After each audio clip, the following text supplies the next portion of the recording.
যুদ্ধবিরতি অগ্রাহ্য করে ফিলিস্তিনের নিরস্ত্র মানুষের উপর দখলদার মার্কিন ইসরায়েল সাম্রাজ্যবাদী শক্তির নৃশংস গণহত্যা ও বর্বরোচিত হামলার প্রতিবাদে নোয়াখালীতে বিক্ষোভ সমাবেশ অনুষ্ঠিত হয়েছে।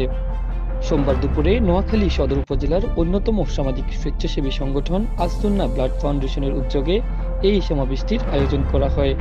এ সময় আসসুন্নাহ ব্লাড ফাউন্ডেশনের সভাপতি মোহাম্মদ নূর হাসানের সভাপতিত্বে সংক্ষিপ্ত সমাবেশে বক্তব্য রাখেন ব্যবসায়ী নেতা মোজাম্মেল হোসেন সোহেল, হাফেজ সাইফুল আহমেদ রনি।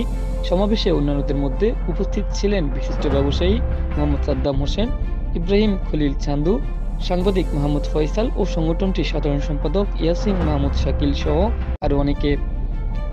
এ সময় বক্তারা বলেন, যুদ্ধবিরোধী চুক্তি লঙ্ঘন করে ইসরায়েলের দখলদার বাহিনী ফিলিস্তিনের নিরীহ মানুষদের উপর যে গণহত্যা চালাচ্ছে তার বিরুদ্ধে বিশ্ব সম্প্রদায়কে সোচ্চার হতে হবে।